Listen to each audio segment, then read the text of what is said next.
नमस्कार, मी सर्जराव गायकवाड. शिवरत्न न्यूज मध्ये आपले सहर्ष स्वागत.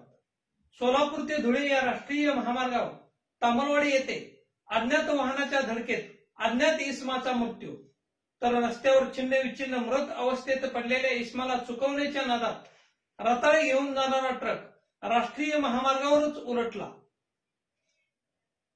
सोलापूर ते धुळे या राष्ट्रीय महामार्गावर तुळजापूर तालुक्यातील तामलवाडी येथे दिनांक 28 डिसेंबरच्या रात्री साधारणतः 3 ते 3:15 दरम्यान एका 35 वर्षीय अज्ञात इसमाला अज्ञात वाहनाने धडक दिल्याने सदरील अज्ञात इसमाचा जागेवरच मृत्यू झाल्याची घटना उघडकीस आली असून, या घटनेची माहिती मिळताच पहाटे तामलवाडी येथील टोल नाक्यावरचे कर्मचारी व रुग्णवाहिका तातडीने घटनास्थळी दाखल झाले होते.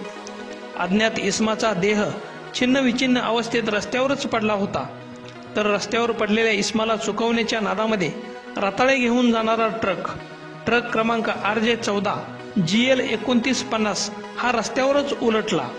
राष्ट्रीय महामार्गावर ट्रक उलटल्याने ट्रकमधील मालाची पोती रस्त्यावर पडलेली दिसून येत होती.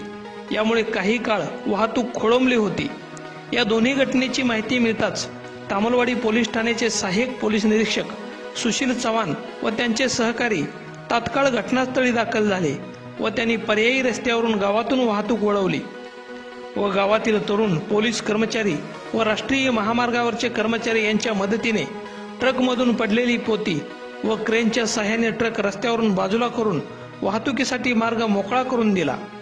हा ट्रक पलटी झाल्याने चालक व त्याचा सहकारी सुखरूप बचावले असून त्यांना कसलीही दुखापत झाली नाही. मात्र ट्रकचे मोठे नुकसान झाल्याचे दिसून येत आहे. महामार्गावरचे लोखंडी संरक्षण मात्र तुटलेले दिसून येत आहे. तसेच रस्त्यावर मृत अवस्थेत पडलेल्या इसमाच्या प्रेताचा पंचनामा करून पुढील कार्यवाहीसाठी प्रेत रुग्णवाहिकेमधून तुळजापूर येथे पाठवण्यात आले असून पुढील तपास राठोड साहेब करीत आहेत. शिवरत्न न्यूज, तामलवाडी.